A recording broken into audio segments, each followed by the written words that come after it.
আমি মোহাম্মদ মারুফ। আজকে আমরা কথা বলবো খুবই গুরুত্বপূর্ণ একটা টপিক নিয়ে, যে টপিকটা থেকে এসএসসি, এইচএসসি এবং বোর্ড পরীক্ষা সকল ক্ষেত্রেই এই টপিকটা থেকে কোশ্চেন আসে। তো আজকে আমরা যে টপিক নিয়ে কথা বলবো, টপিকটার নাম হচ্ছে পর্যায় সারণী থেকে যে কোনো মৌলের অবস্থান নির্ণয়, অর্থাৎ পর্যায় সারণী থেকে যে কোনো মৌলের পর্যায় নাম্বার এবং গ্রুপ নাম্বার নির্ণয়। তো বই দিয়ে আমাদের বেসিক যে নিয়মটা দেওয়া আছে ওটা আমরা মোটামুটি সবাই জানি। তো আমি আজকে ওই বেসিক নিয়ম যাবো না, যে আমি আজকে মোটামুটি যে শর্টকাট ওয়েতে কিভাবে যে কোনো মৌলের পারমাণবিক সংখ্যা থেকেই ওই মৌলের গ্রুপ নাম্বার এবং পর্যায় নাম্বার নির্ণয় করতে পারি, সেই জিনিসটা আজকে দেখাবো। তো ফার্স্টে আসি গ্রুপ নাম্বার নির্ণয়। গ্রুপ নাম্বার নির্ণয়ের ক্ষেত্রে আমাদেরকে কিছু কিছু জিনিস মুখস্থ রাখতে হবে, যেমন 1 নম্বর মৌল, 3 নম্বর মৌল, 11 নম্বর মৌল, এই তিনটা মৌলের গ্রুপ নাম্বার 1। আবার 2 নম্বর মৌল, 4 নম্বর মৌল এবং 12 নম্বর মৌল, এই তিনটা মৌলের গ্রুপ নাম্বার 2। এরপর আসি ল্যান্থানাইড সিরিজ এবং অ্যাক্টিনাইড সিরিজ। ল্যান্থানাইড সিরিজ এবং অ্যাক্টিনাইড সিরিজে যতগুলো মৌল আছে সকল মৌলের গ্রুপ নাম্বার 3। এগুলো আমরা মুখস্থ রাখবো। আবার এখন যদি আমরা আসি যে 13 থেকে 18 পর্যন্ত যে কটা মৌল আছে, এই কটা মৌলের যদি গ্রুপ নাম্বার আমাদেরকে বের করতে বলে, তখন আমরা কি করব? এই মৌলের পারমাণবিক সংখ্যাটাই উক্ত মৌলের গ্রুপ নাম্বার। এখন আমরা যদি অ্যালুমিনিয়ামের ক্ষেত্রে চিন্তা করি, যে অ্যালুমিনিয়ামের পারমাণবিক সংখ্যা হচ্ছে 13, তো আমরা কি বলছি যে পারমাণবিক সংখ্যাটাই এই মৌলের গ্রুপ নাম্বার। তাহলে অ্যালুমিনিয়ামের গ্রুপ নাম্বার কত? 13। এভাবে 13 থেকে 18 পর্যন্ত যতগুলো মৌল আছে সকল মৌলের গ্রুপ নাম্বার আমরা বের করতে পারি।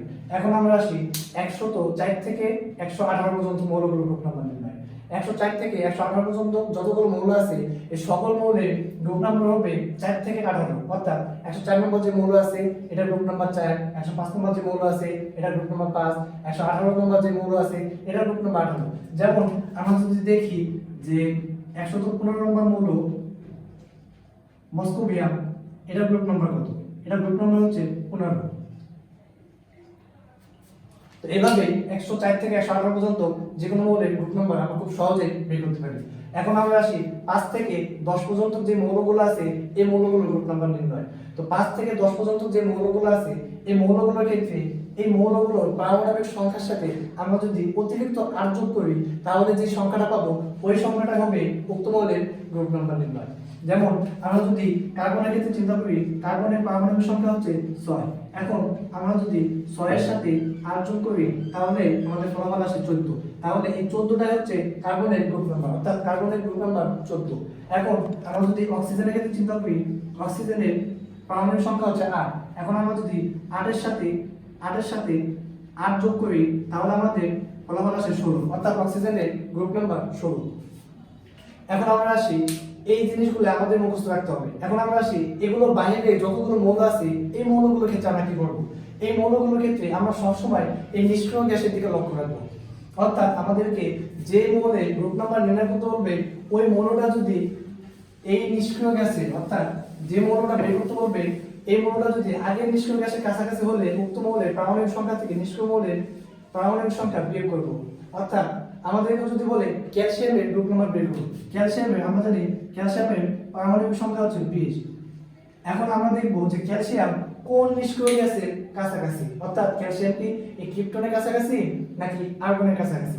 যদি ক্যালসিয়াম আর্গনের কাছাকাছি হয়, অর্থাৎ আগের মৌলের কাছাকাছি হয়, তাহলে আমরা ক্যালসিয়ামের পারমাণবিক সংখ্যা থেকে এই আর্গনের পারমাণবিক সংখ্যাটা বের করব। বিয়োগ করার পরে যে ফলাফলটা আসবে ওই ফলাফলটাই আমাদের ক্যালসিয়ামের গ্রুপ নাম্বার। যেমন আমরা যদি এখন এই 20 থেকে আর্গনের পারমাণবিক সংখ্যা 18 বিয়োগ করি তাহলে আমরা পাবো 2, অর্থাৎ ক্যালসিয়ামের গ্রুপ নাম্বার 2। এখন আমাদেরকে যে মৌলটা বের করতে বলবে এই মৌলটা যদি এই মৌল পরবর্তী নিষ্ক্রিয় গ্যাস যদি কাছাকাছি হয় তাহলে আমরা কি করব? পরবর্তী নিষ্ক্রিয় মৌলের কাছাকাছি হলে উক্ত নিষ্ক্রিয় মৌলের পারমাণবিক সংখ্যা থেকে উক্ত মৌলের পারমাণবিক সংখ্যা বিয়োগ করবে, তারপরে ওই বিয়োগফল আবার 18 থেকে বিয়োগ করব। অর্থাৎ আমরা যদি একটা মৌল নেই আর্সেনিক 33, এখন আর্সেনিকের ক্ষেত্রে আমরা কি করব? 33 এর ক্ষেত্রে এই মৌলটাকে আমরা কি করব? এখন আমরা দেখব যে এই মৌলটা কোন নিষ্ক্রিয় গ্যাসের কাছাকাছি, অর্থাৎ আগেরটা নাকি পরেরটা। এখন আমরা দেখতে পাচ্ছি যে 33 এর পরে 34, অর্থাৎ এই আর্সেনিক ক্রিপ্টন এটার কাছাকাছি। তো আর্সেনিক ক্রিপ্টনের আগের মৌল। এখন আমরা কি করব? এখন আমরা এই ক্রিপ্টনের পারমাণবিক সংখ্যা থেকে আর্সেনিকের পারমাণবিক সংখ্যা বিয়োগ করব। বিয়োগ করার পরে যে বিয়োগফল আসবে উক্ত বিয়োগফল আবার 18 থেকে বিয়োগ করব। যেমন আমরা যদি দেখি 36 মাইনাস 33, আমাদের ফলাফল আসে 3। এখন এই 3কে আমরা আবার এই 18 থেকে বিয়োগ করব। 18 মাইনাস 3, আমাদের ফলাফল আসে 15। অর্থাৎ আর্সেনিকের গ্রুপ নাম্বার 15।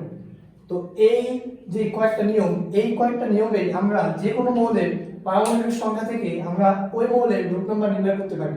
আমাদেরকে মৌলটা জানাও লাগবে না, কিচ্ছু লাগবে না, শুধু পারমাণবিক সংখ্যাটা জানলেই আমরা ওই মৌলের গ্রুপ নাম্বার বের করতে পারি। এখন আমরা কথা বলবো প্রজনন নিয়ে।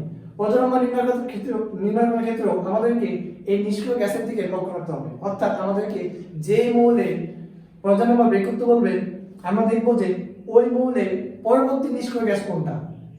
ওই মৌলের পরবর্তী নিষ্ক্রিয় গ্যাসের প্রজনন যত, আমাদের উক্ত মৌলের প্রজনন তত হবে। তার আগে আমাদেরকে এই যে নিষ্ক্রিয় গ্যাসের প্রজননগুলো মুখস্থ করতে হবে। এখন আমরা যদি ক্যালসিয়ামের ক্ষেত্রে চিন্তা করি, ক্যালসিয়ামের পারমাণবিক সংখ্যা হচ্ছে 20। তো আমরা যদি ক্যালসিয়ামের প্রজনন বের করতে যাই, তাহলে আমরা দেখব যে ক্যালসিয়ামের পরবর্তী নিষ্ক্রিয় মৌল কোনটা। এখন আমরা দেখি যে ক্যালসিয়াম 20, ক্যালসিয়ামের পরবর্তী নিষ্ক্রিয় মৌল হচ্ছে ক্রিপ্টন। পরবর্তী সবসময় খেয়াল করবো পরবর্তী, আগেরটা না। তো ক্যালসিয়ামের পরবর্তী নিষ্ক্রিয় মৌল হচ্ছে ক্রিপ্টন। ক্রিপ্টনের প্রজনন 4, তাহলে ক্যালসিয়ামের প্রজনন হবে 4। তো এইভাবে আমরা যে কোনো মৌলের গ্রুপ নাম্বার এবং প্রজনন নাম্বার খুব সহজেই, খুবই দ্রুত ওয়েতে নির্ণয় করতে পারি। তো ধন্যবাদ সবাইকে। এই ছিল আজকের এই টপিক। আসসালামু আলাইকুম।